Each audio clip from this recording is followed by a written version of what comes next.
And our very first guest on our inaugural program, Dan Shafer from the Recombobulation area, is joining us. Good morning, Dan. Thanks for coming on.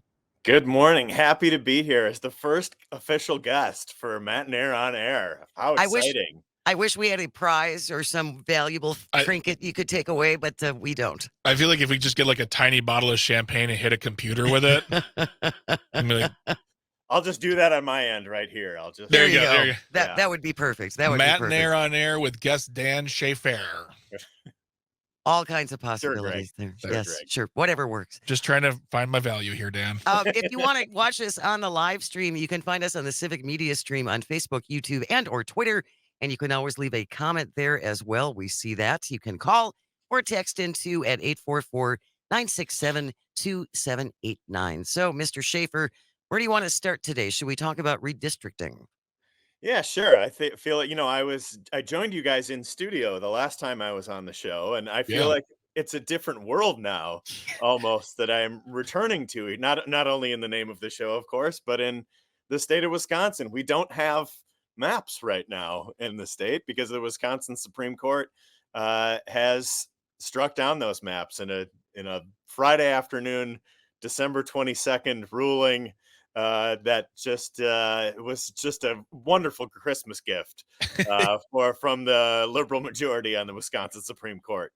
Is Well, that and- not the most Wisconsin thing to happen, though, that they drop it the Friday of late Friday on a holiday weekend? It just seems like this is when everything always drops. The Friday news dump is, of course, a staple Yeah. of the Wisconsin political news cycle. And for this to come not only in a Friday news dump, but a Friday before a holiday news dump, Yeah. Right.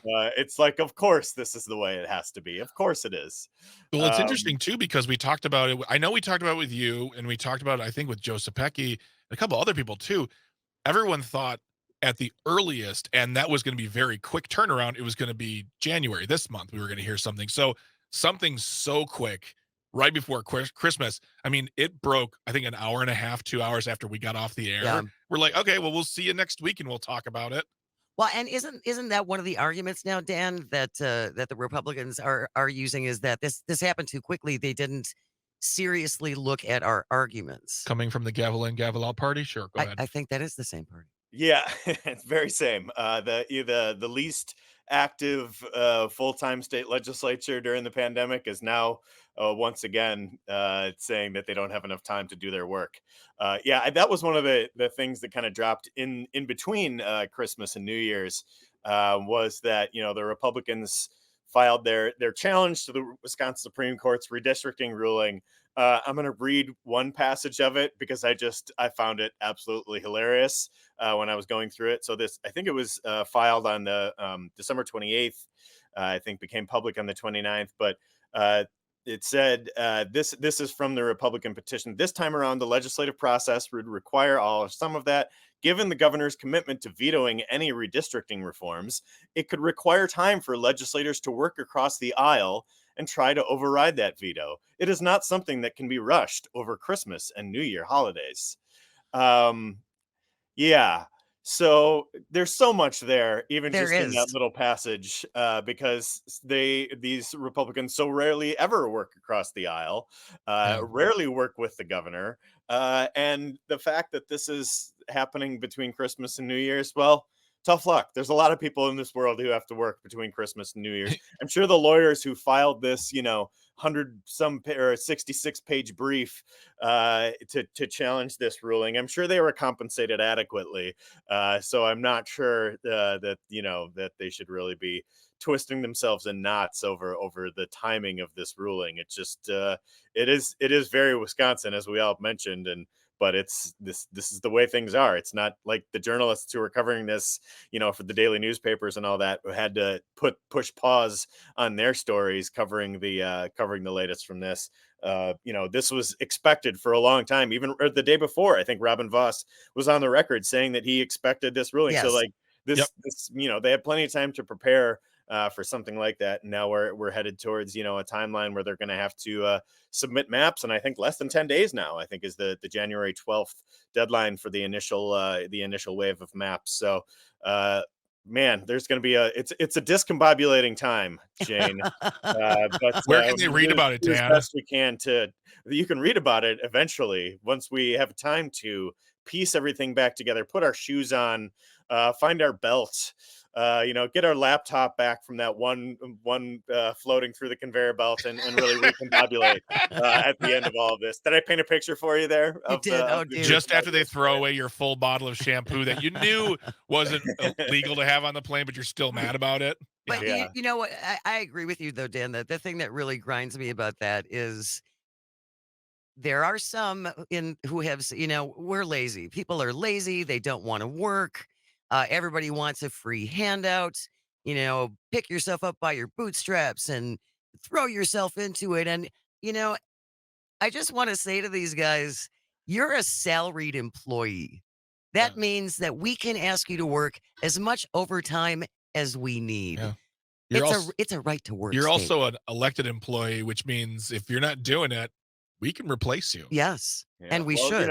nobody wants to work anymore. Maybe we should drug test them to see if they're, get her to receive their the public salary, right?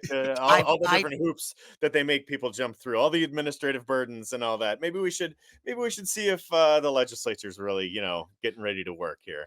I could absolutely get behind drug testing our lawmakers. I Sir, I you have giraffe tranquilizer in you. How did you do that? I volunteer to do the testing. I will run the lab tests.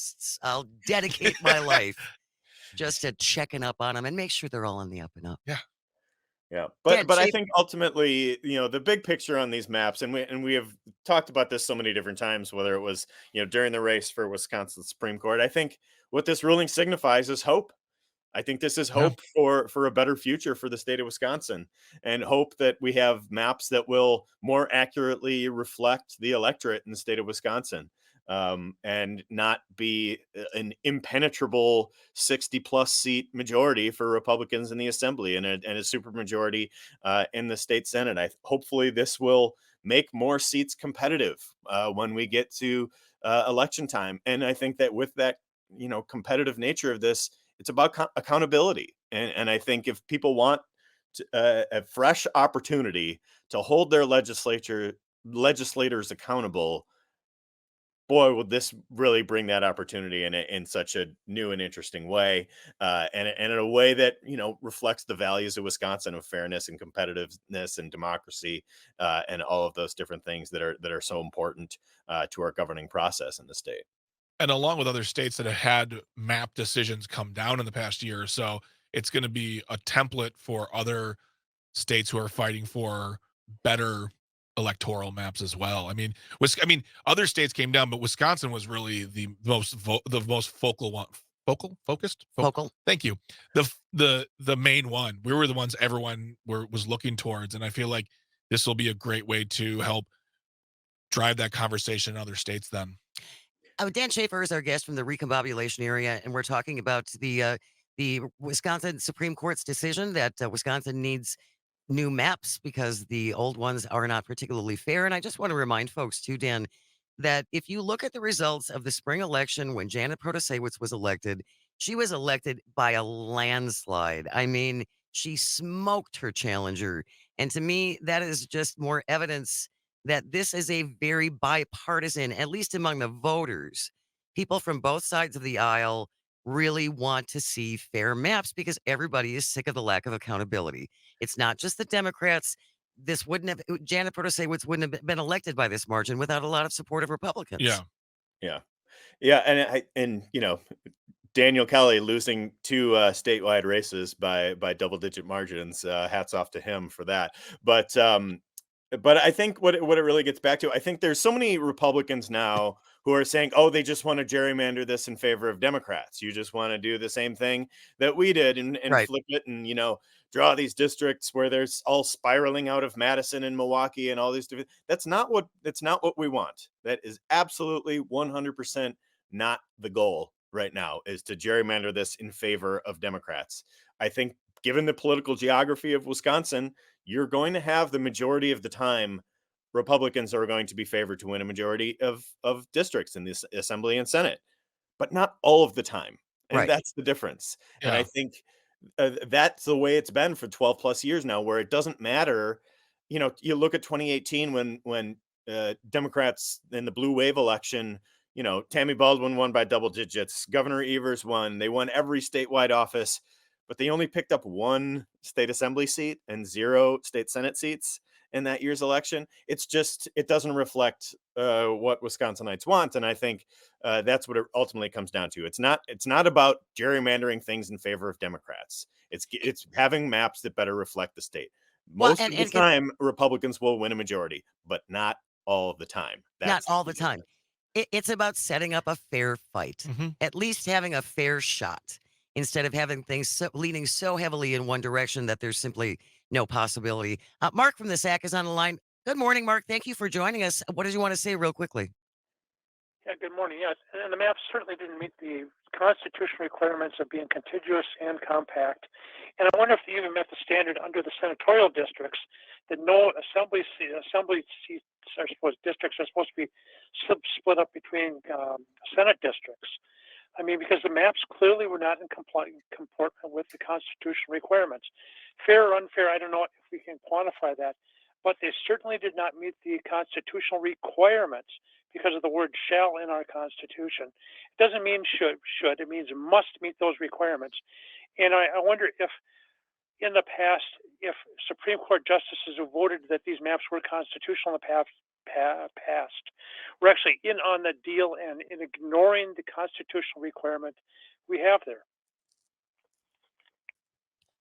Thanks for the call, Mark. I really appreciate it. Yeah, I don't know I'm not a constitutional scholar. I wish I was, and I know Mark from the SAC knows a whole lot more about this stuff than I do. But yeah, there are some things that are stated in our Constitution exactly that say they must essentially touch. You can't be Yeah. drawing these islands of voters and picking out who is it, Leah Vukmir, whose email was Yeah. circulating all over the place about, yeah, I want this portion of New Berlin, and I'd like this piece of Brookfield, and I like this piece over here, and this little piece over here, and won't that be nice? They shouldn't be able to. Politicians shouldn't be able to to choose their voters. No. Well, and No. to that contiguity argument, that not every municipality in the state of Wisconsin is contiguous. There are these different islands, so it's going to be interesting to see, how those are drawn. But I think we've also seen Republicans say like, "Oh, you're going to break up different communities and stuff like that." Well, they already do that when it's Yeah. politically advantageous for them. I Yeah, wrote a lot about in this most recent gerrymander how they carved up the city of Wauwatosa. Wauwatosa, one of the most democratic shifting municipalities in the state. They carved Wauwatosa, which is roughly 55,000, 60,000, roughly the population of an assembly district. They carved it up into 4 different assembly districts and 3 different senate districts just for that one municipality. So they're already violating their own principles. They're saying, "Oh, wait, you're going to break up municipalities." Like, yeah, you've been doing that for a long time when it's politically advantageous for you. So yes. Well, it goes back to okay for me, yet not for thee. that's We will right. see. We will see how this plays out. When we return, Dan Shafer will still be here. We will be recombobulating. Stay close. You're listening to Matenaer On Air on the Civic Media Radio Network.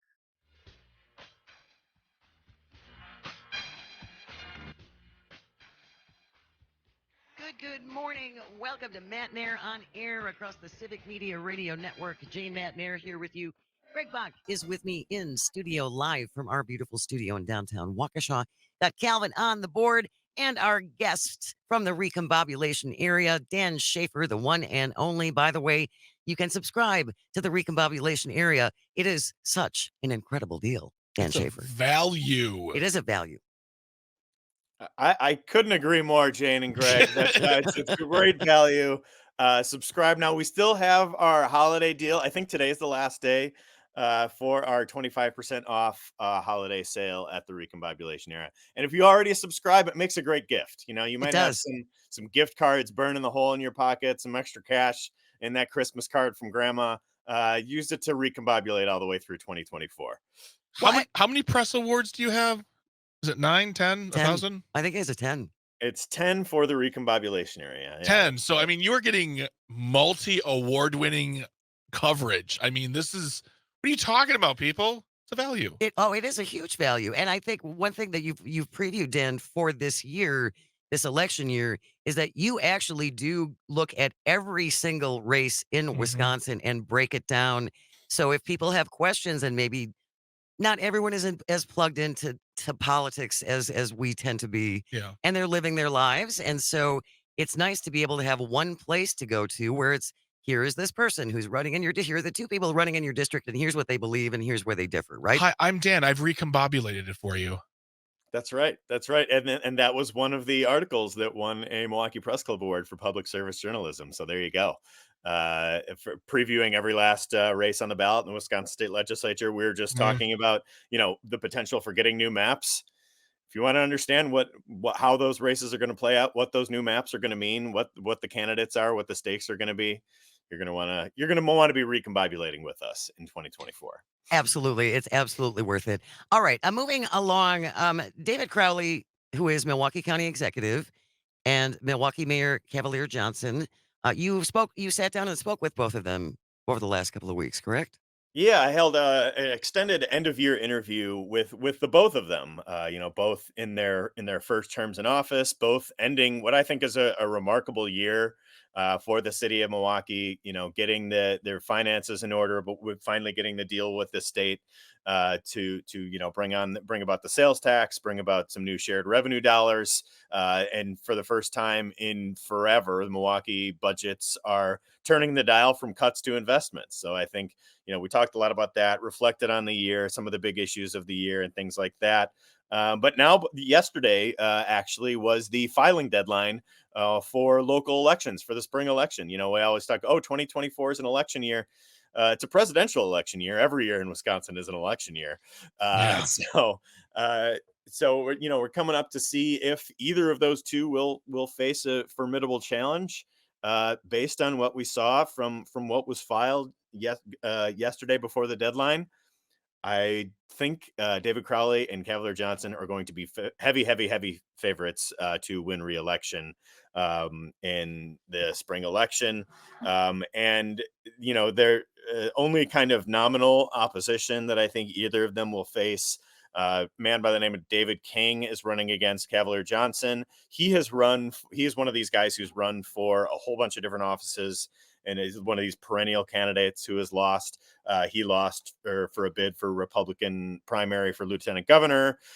He lost in a race for Secretary of State. He lost the race for Milwaukee Common Council. I think he lost a race for Congress once upon a time You must just against like running.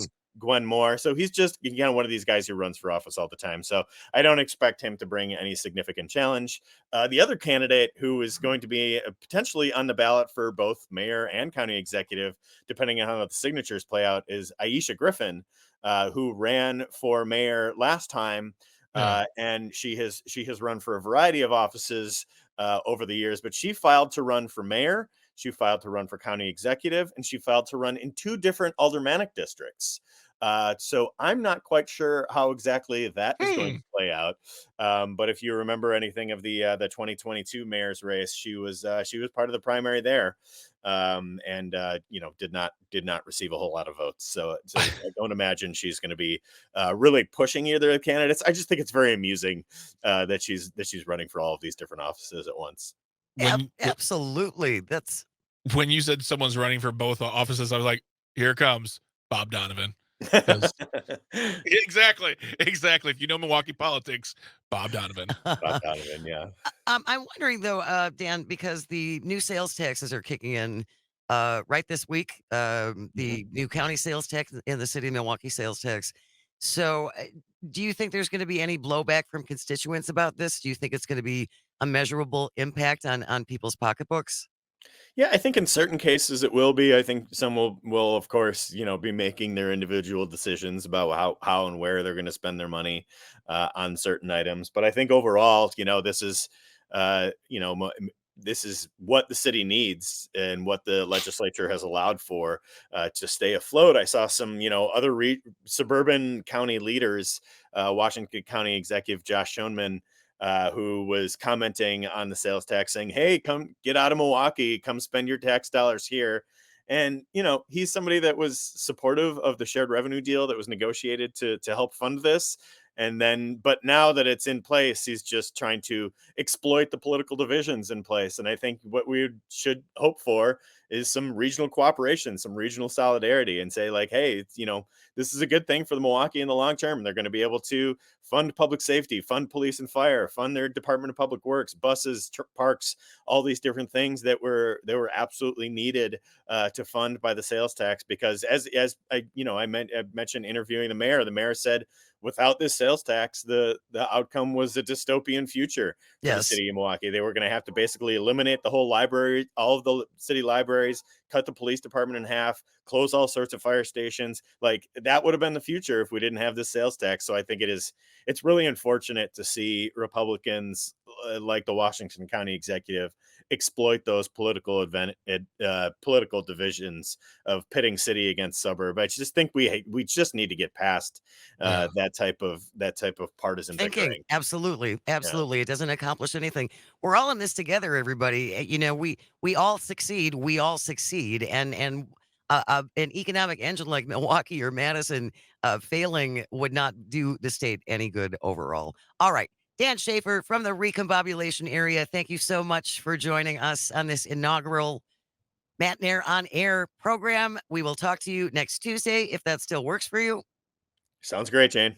Absolutely. Thank you so much. Stay with us when we return. That sexy college professor or a former chancellor from La Crosse sharing more details. That's on the way. This is Matenaer On Air on the Civic Media Radio Network.